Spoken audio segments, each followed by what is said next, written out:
Introduction au chemin de la véritable initiation magique par Franz Bardon.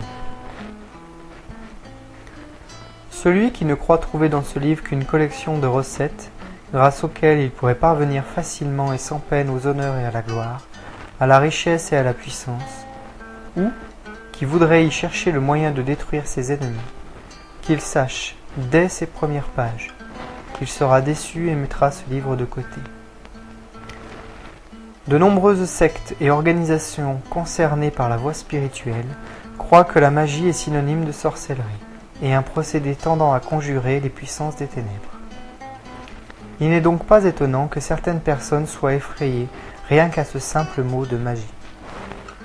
Les joueurs de passe-passe, les prestidigitateurs, les charlatans et leurs émules usent à mauvais escient de ce terme, et ceci a beaucoup contribué au mépris dont a été victime à ce jour le savoir magique. Dans la plus haute antiquité, cependant, les mages étaient considérés comme des grands initiés, et de la science que ceux-ci détenaient est issu le mot magie.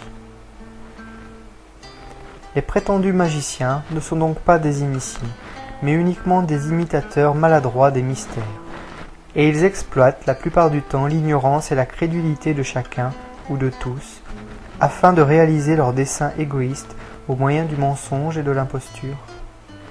Le véritable mage méprise pareil procédé. En réalité, la magie est une science sainte. Elle est dans le vrai sens du terme la science des sciences, car elle enseigne la connaissance et l'usage des lois universelles.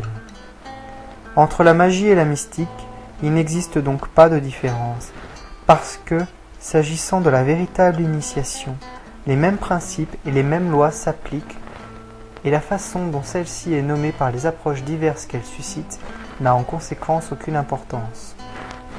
Toute science, en fait, peut être employée à des fins aussi bien bonnes que mauvaises, selon l'usage que fait l'homme de la loi régissant les polarités universelles, positives et négatives, actives et passives, porteuses de lumière ou dépourvues de cette dernière.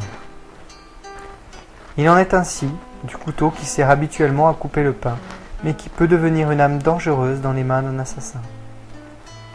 Cette conduite dépend toujours de l'orientation éthique de l'individu.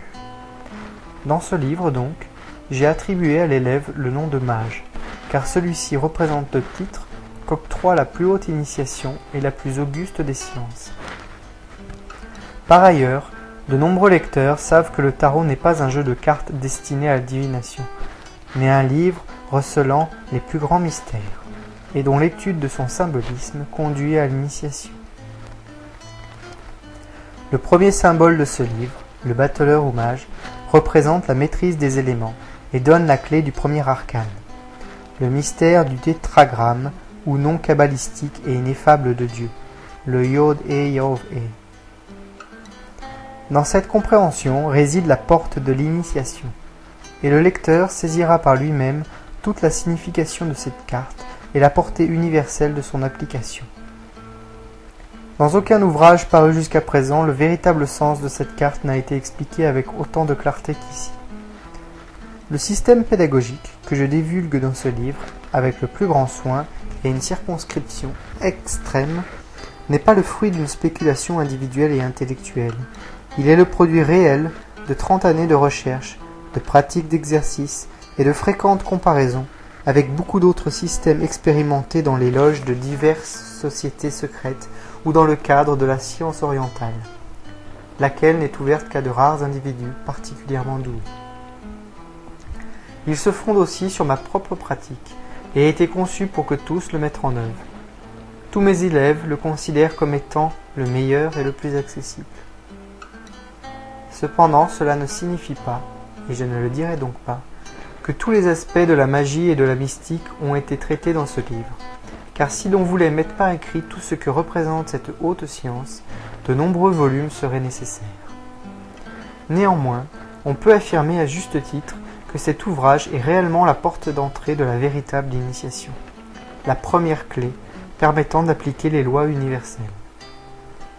Je ne contesterai pas que certaines œuvres de quelques auteurs offrent çà et là des passages révélateurs, mais il sera difficile de trouver un livre où le premier arcane du tarot soit décrit avec autant de précision qu'ici.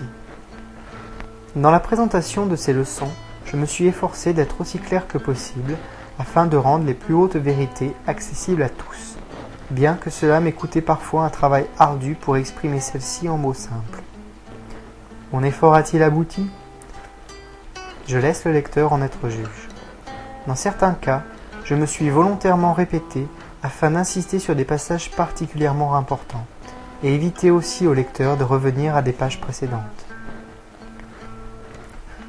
L'humanité s'est souvent plainte de ce que les élèves des sciences secrètes n'ont généralement pas l'opportunité d'être initiés par un maître ou directeur de conscience ou gourou, et de ce que la véritable connaissance n'est offerte qu'à de rares individus ou des êtres doués. Beaucoup de chercheurs sincères durent parcourir des piles de livres avant de recueillir, ici et là, une petite perle de vérité. Aussi, celui qui s'adonne sérieusement à sa propre évolution et n'étudie pas cette science sacrée uniquement dans le but de satisfaire sa curiosité ou son avidité, trouvera-t-il dans cet ouvrage le guide réel vers l'initiation.